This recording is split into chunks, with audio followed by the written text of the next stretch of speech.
Call to order a public hearing to consider granting a television cable franchise to CMN RUS Incorporated, doing business as Metronet. Please call the roll. Mayor Kus. Here. Mr. Fritzen. Here. Mr. Preston. Here. Mr. McBride. Here. Mrs. Lorenz. Here. Mr. McCarthy. Here. Ms. Gaines. Here. Is there anyone here wishing to speak regarding a granting of a television cable franchise to CMN RUS Incorporated? Again, is there anyone here wishing to speak to a consideration of granting a television cable franchise to CMN RUS Incorporated? And third and final time, is there anyone here wishing to speak pertaining to a consideration of a grant of a television cable franchise to CMN RUS Incorporated? Motion for adjournment. So moved. Second. Please call the roll. Mr. Fritzen. Aye. Mr. Preston. Aye. Mr. McBride. Aye. Mrs. Lorenz. Aye. Mr. McCarthy. Aye. Ms. Gaines. Aye. Mayor Kus. Aye. Public hearing is adjourned. Call to order a regular meeting for the Normal Town Council for August 15th, 2016. Please call the roll. Mayor Kus. Here. Mr. Fritzen. Here. Mr. Preston. Here. Mr. McBride. Here. Mrs. Lorenz. Here. Mr. McCarthy. Here. Ms. Gaines. Here. We'll begin with the Pledge of Allegiance. Pledge allegiance to the flag of the United States of America and to the republic for which it stands, one nation, under God, indivisible, with liberty and justice for all. We begin with the omnibus agenda. These are items that will be taken with one vote unless a council member would like to pull an item for discussion. I would like to be excused from voting on any bills I may have incurred in my duties as mayor. And going around the room. F, Mr. please. Fritzen.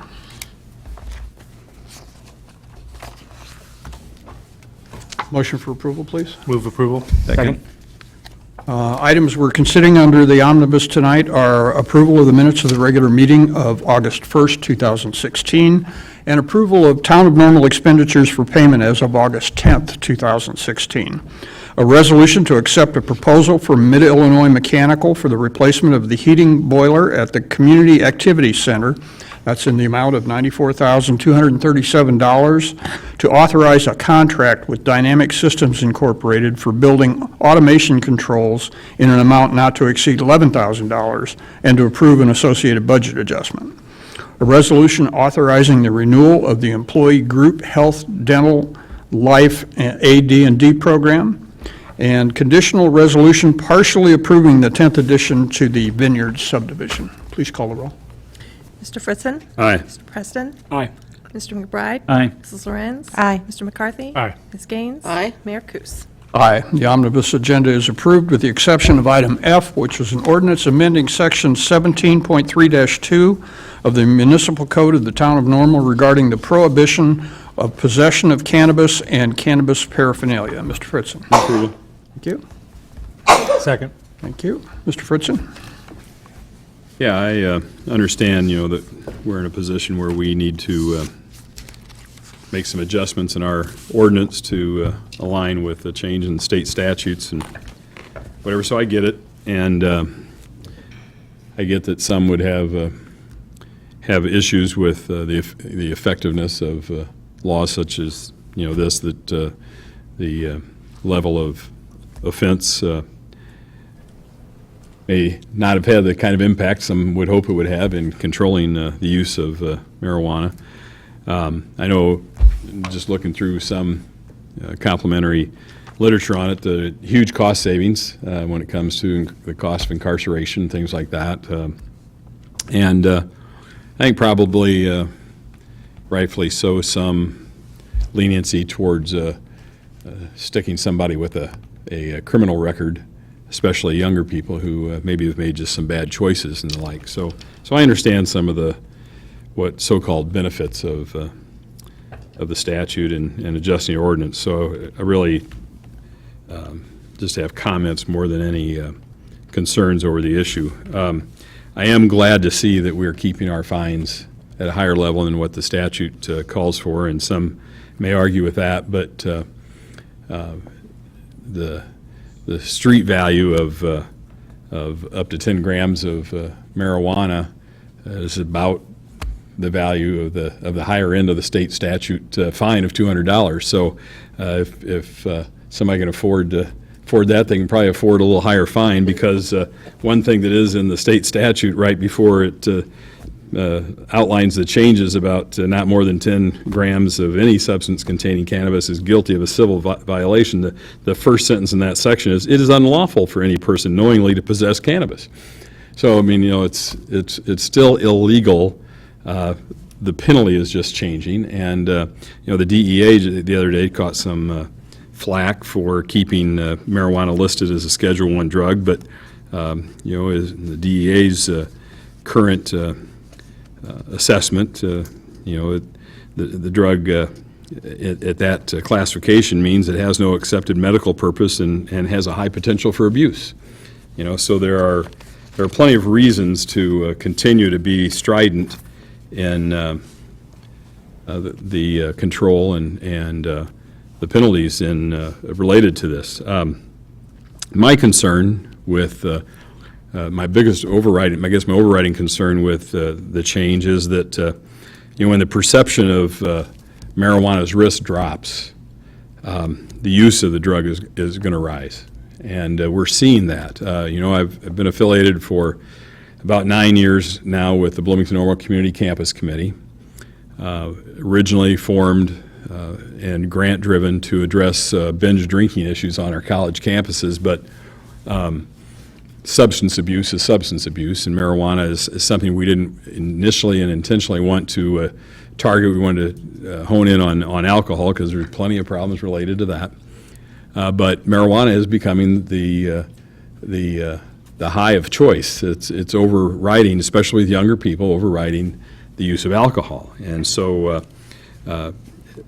when you lessen those penalties, like I said, it lets people's guards down. And I've actually had conversations with people who have said, well, I'd rather my child, get involved with marijuana than alcohol. They consider it safer. Well, it's not safer, okay? I don't know if one's more dangerous than the other. It kind of depends on the level of activity.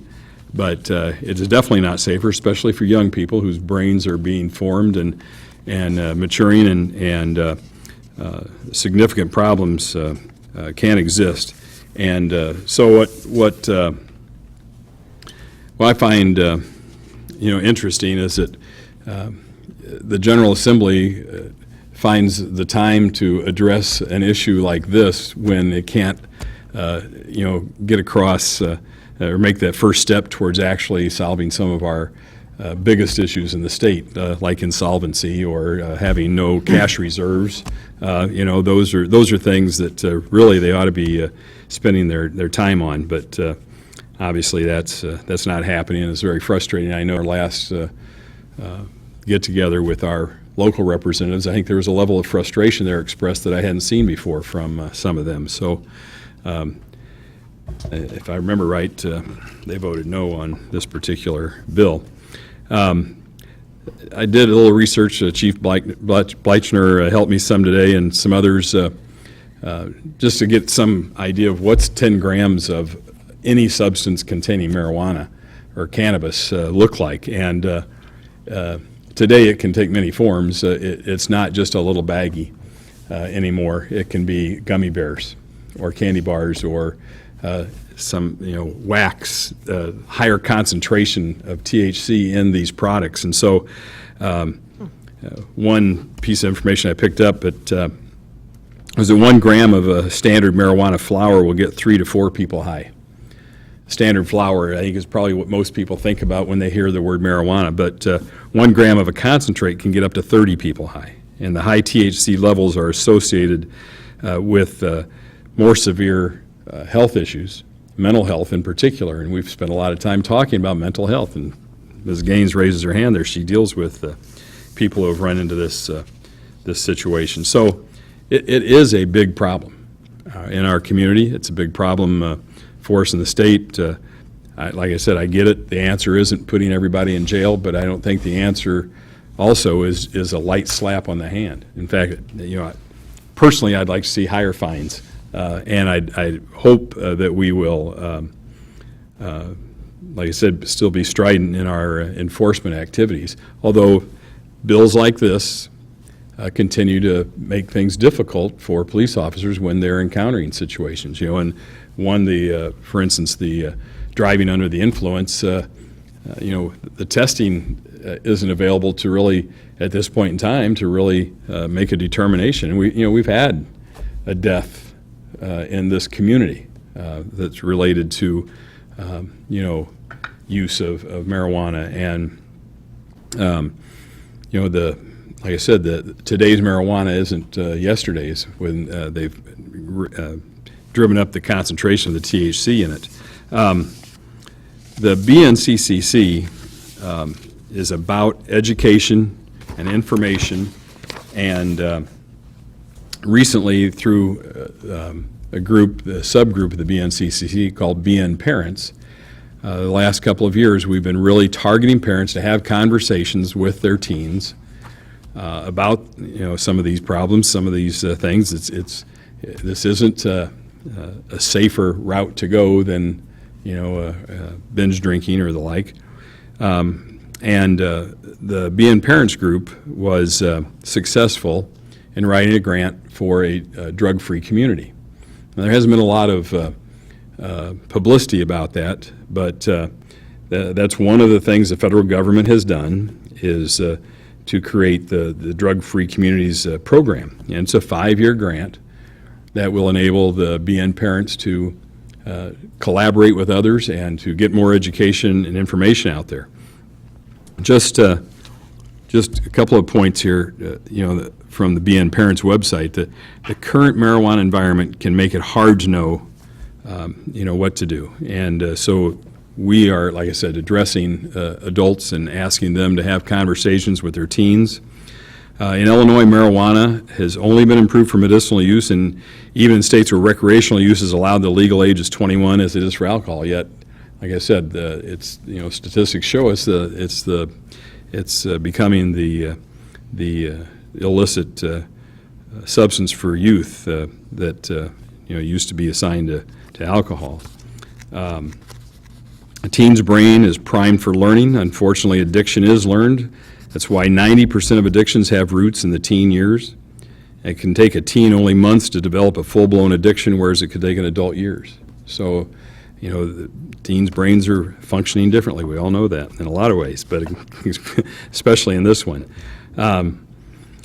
Research suggests marijuana use during teen years can lead to a drop in IQ. It's strongly correlated with schizophrenia and other mental issues, including anxiety and depression.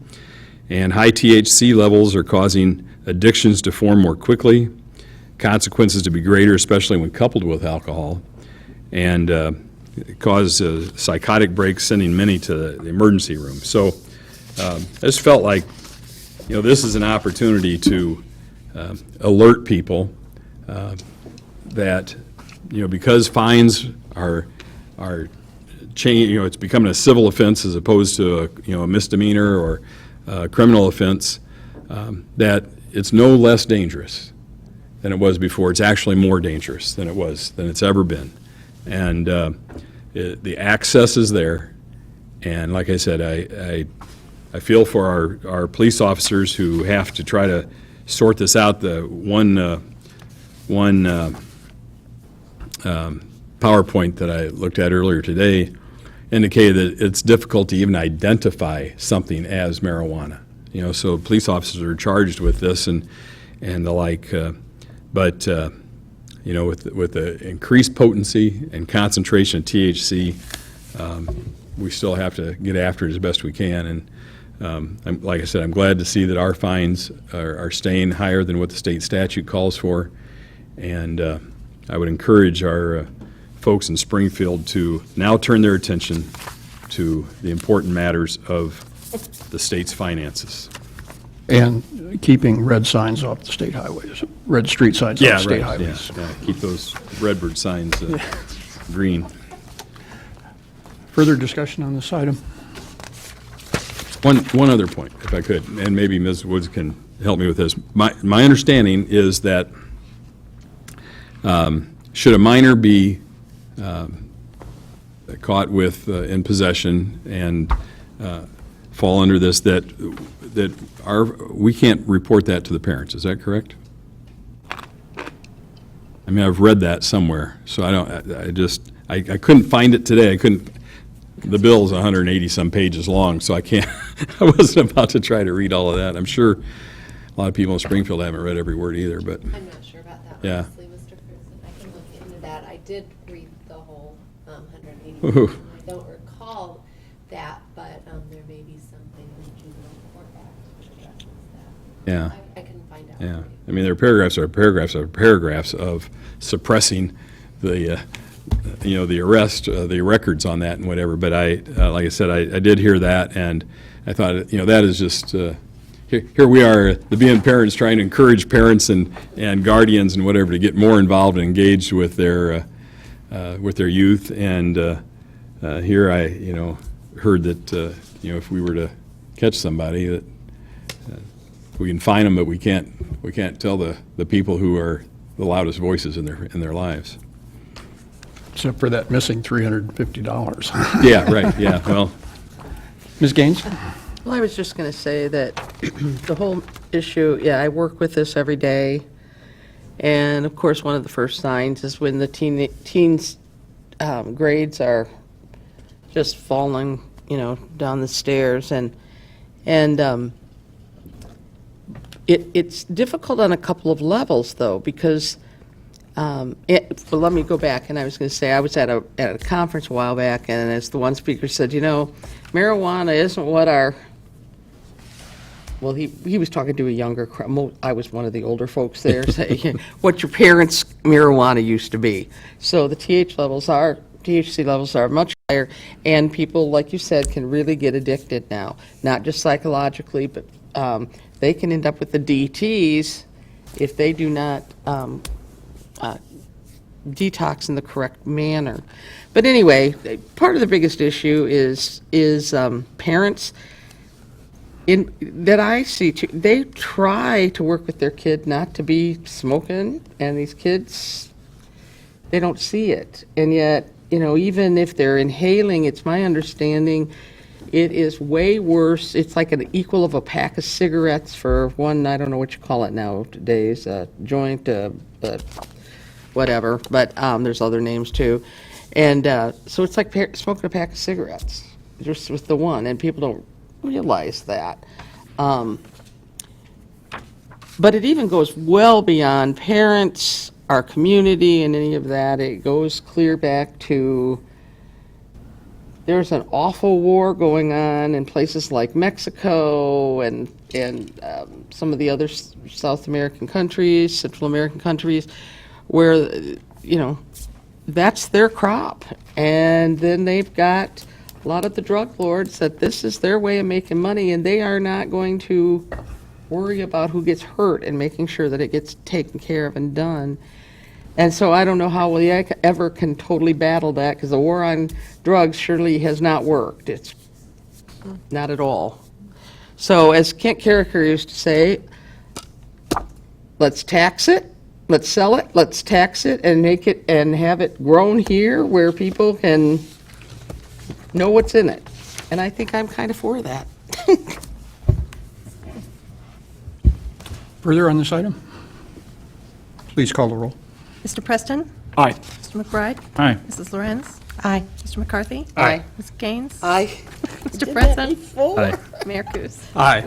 The ordinance is approved. First item of general orders is an ordinance granting a television cable franchise to CMN RUS, doing business as Metronet. Move approval. Thank you. Second. Is there discussion on this item? Seeing none, please call the roll. Mr. McBride? Aye. Mrs. Lorenz? Aye. Mr. McCarthy? Aye. Ms. Gaines? Aye. Mr. Fritzen? Aye. Mr. Preston? Aye. Mayor Kus? Aye. That ordinance is approved. Item 7. Mayor, I just did want to point out Kathy Scheller is here with Metronet, just so you know she was in the audience, and she would be available after if any of you have questions of her regarding their service. Thank you, Kathy. Item 7 is a resolution approving the selection of and authorizing staff to negotiate a contract with WSP Parsons Brinkerhoff for Phase 1 engineering services related to the proposed pedestrian road crossing in Uptown Normal. Motion for approval, please. So moved. Thank you. Is there discussion on this item? Please call the roll. Mrs. Lawrence? I was just going to ask a question here. Is the timeframe that we expect from this and the deliverable will be here's how you can get it done, or we've kicked around a lot of costs and conceptual things since this discussion started. So I guess I just want some assurance that the deliverable says, here's how you get it done if you're going to go that route, and here's really what it's going to cost and whatever. So That will be part of the deliverable. There'll be a lot more to it than that, but That is correct. There'll be technical documents created, very detailed plans, dimensions, things like that, and conceptual plans. So that's probably the most of what you'll see, but behind the scenes, there's going to be negotiations on agreements with railroads, with utilities, things like this. So really, in effect, at the end of this, we're going to know, do we want to proceed with this, and has everyone agreed to this potentially, and are we ready to go, including estimates and things like that. So it's a fairly aggressive period that we're anticipating for Phase 1 of a project like this, but we expect to get all the questions answered so you can make a good decision at that point when it comes. I mean, the cost of the study is significant, and you touched on it a little bit, and updates that we've gotten from the staff over the last year or so since we've really gotten serious about this is that there are a lot of moving parts. There are a lot of different stakeholders to work with in this thing, and to the layperson, just the idea of you can't close the tracks for more than a few hours while you go about this is just mind-boggling. So Yes. the cost is significant, but the project is more than just going under the tracks. There's a Yes. lot to it. Yes, and like you said, various agencies, the biggest being the railroad and the feds. We don't know which federal agency we would be working with, but we'd make sure that we're working with all of them if the money may come through those agencies. So, a lot of moving parts and a lot of options will be considered. Thank you. Mr. Preston? Thank you, Mayor. Mr. Aldrich already pretty well answered the question that I had. Since this is an issue that gets a lot of attention, it was something that I wanted to make sure for the public good that the process continued to be clarified, I guess, and that this, what we are voting on tonight, is part of the first step before we make any kind of big yes or no, know exactly what we're looking at decision. And I think that that's something that's worth repeating in the public setting is there are a lot of people, I think, in the community who hear about this but don't know exactly where the decision timetable is for if this is actually going to happen, what it looks like and whatnot. So thank you for Sure. already answering. And I would What I was add, gonna ask. there'll be a whole other public process associated with this Phase 1. And it's, part of that's required, and part of it will be our choice in determining what that looks like. the bottom line, though, too, is at the end of this process, when this study is delivered, it will put you all in a position to make a very well-informed decision at that point, whether to proceed or not to proceed. Ms. Lawrence? I guess along the same line of questioning around the scope of the deliverable, will these documents and the various disciplines who will be contributing, will they be looking at both options? And by that I mean both the under and the overpass? Yeah, there'll be, because it's a federal process now, the study will require an alternatives analysis, and so you have to look at all the alternatives to, achieve the goal, which is to get across the tracks. Correct. So everything, including the do-nothing alternative, will be Okay. looked at again. So an at grade yeah, even?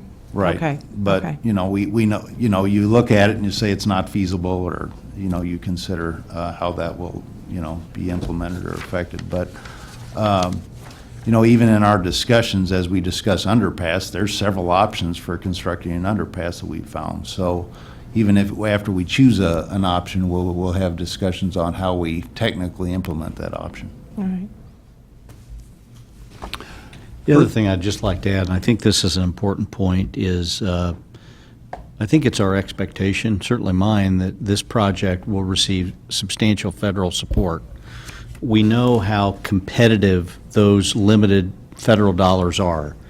All of the information contained in this study is going to be absolutely required by the feds for funding. And by doing this now, we put ourselves in the best possible position to compete for those very limited federal dollars available. We did that with this building, and it worked, and I think it's the right strategy. So not only will this, again, information be essential to all of you in making a final decision as to how to proceed, it will be absolutely essential for us to compete effectively for federal dollars. And I think when this is done, it will put us in certainly a much better position than we are today to compete for those dollars, and probably a much better position than many other projects throughout the country that are hoping to attract federal dollars. We'll be way ahead of the game, and hopefully that will significantly enhance our chances of attracting some significant federal support for this project. I may indulge with just two more questions. On that alternative analysis, will all alternatives be looked at with the same depth of analysis, or is one primary and the others are considered alternatives? I think there's a bunch of things to look at, but the project still has to achieve the goal, and so. Of getting across the tracks? Yes, of the town as well as the feds and other agencies. So actually, these agencies, including federal folks, will be at the table, and they'll kind of help with making the decision whether we've studied that alternative enough or want to go on. And then the public process is probably the biggest factor in that too, is as we discuss the options with the public, that will determine if we want to take one option a little bit further or no longer study that option. Well, and that kind of leads to my second and final question then is, do we know kind of what roughly at least what a timetable would be in terms of this phase and then subsequent public phases, or is that getting too far ahead of the game? No, we've discussed this, and it's aggressive schedule for a project like this. So we anticipate phase one being about a 2-year process. Okay. And again, when you're dealing with federal agencies and approvals and railroads and agreements, that's an aggressive schedule. Then the phase two, which is the construction plans. So that's when the designers actually get into things and develop the construction plans. That could be about an 8-month to a year process. And then construction being probably about 2 years, maybe a little bit less than 2 years. So in general, we're talking about a 5-year process for this. Okay. So when do we actually make a decision about how to cross the tracks? Is that Well, after phase that will one? be at the end of this phase Phase one. one Okay. process, All yes. right. Okay, thank you. Mr. McBride? Just real quick, I think, a comment, not a question, but I think the takeaways here are, we as a community are doing our due diligence. I know I get asked about this over, under all the time. I know everyone else here at the table does as well, and the fact is, we don't know. I mean, we know, all things being equal, maybe what we might like, but all things are not equal, and the unknowns far outweigh the knowns at this point. So it's certainly our hope that this will give us the information we need to move forward. And I also think it's important to keep in mind that further public input, as you mentioned, Mr. Eldridge, is going to be a big part of this process moving forward. Further? Please call the roll. Mrs. Lorenz? Aye. Mr. McCarthy? Aye. Ms. Gaines? Aye. Mr. Fritzen? Aye. Mr. Preston? Aye. Mr. McBride? Aye. Mayor Kus? Aye. The item is approved. Item 8 is a motion to approve appointments to the Fire Pension Board and Historic Preservation Commission. Approval? As this is an item of personnel, there will be no discussion unless a council member would like to take this item to executive session. And seeing no such request, please call the roll. Mr. McCarthy? Aye. Ms. Gaines? Aye. Mr. Fritzen? Aye. Mr. Preston? Aye. Mr. McBride? Aye. Mrs. Lorenz? Aye. Mayor Kus? Aye. Ms. Gaines, would you read the appointments? Excuse me. Our own Ms. Pamela Reese, the Deputy City Manager, is going to be the mayoral appointment for the Fire Pension Board. Mr. Mart had been there before, and he has since is retiring from it. And we do thank him for that, his service. When it comes to the Historic Preservation Commission, I first want to start off and say that Mr. Christopher Niebuhr will be taking over that unexpired term of Mr. Bob Ward. And Mr. Bob Ward was an original member of the commission, and so he will actually be assigned the emeritus status after serving on the commission for more than 25 years. He's now retired from his career as an architect at Illinois State University, and Mr. Ward dutifully fulfilled the requirement that one commission member be an Illinois registered architect. So we want to thank Mr. Ward for all his work over all of these years. And then something about Christopher Niebuhr. He and his family have been in town and resident since 2010, and he's a 2015 graduate of Leadership McLean County and currently employed with Catalyst Construction. He is a licensed architect, structural engineer, and LEED accredited professional, which is important here in the town of Normal. And so he will help to maintain the commission's compliance with the requirements outlined in the town's zoning code. So welcome to Mr. Niebuhr. Thank you. Before taking a motion for adjournment, are there comments or concerns? Mr. McBride?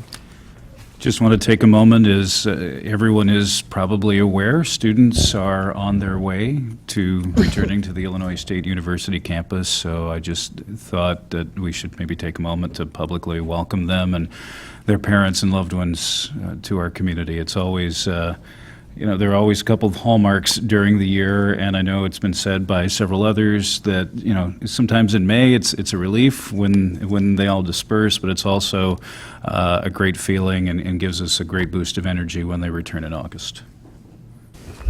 And I would add to that, the annual admonition to be careful to come down to Uptown Normal during student move-in is well overstated, as ISU has gotten this to a Swiss watch in terms of how they implement that. And your favorite businesses in Uptown Normal are open for business.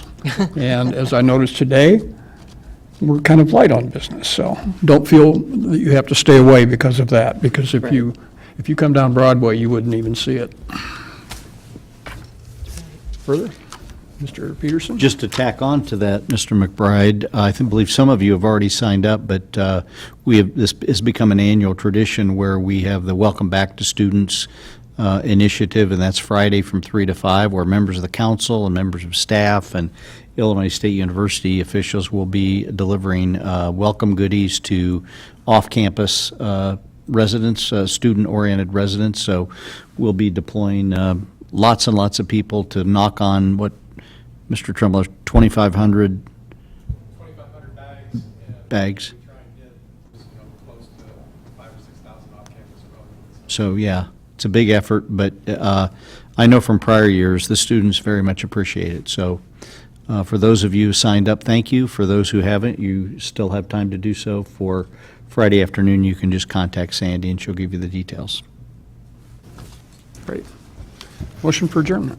So moved. Second. Please call the roll. Ms. Gaines? Aye. Mr. Fritzen? Aye. Mr. Preston? Aye. Mr. McBride? Aye. Mrs. Lorenz? Aye. Mr. McCarthy? Aye. Mayor Kus? Aye, we're adjourned.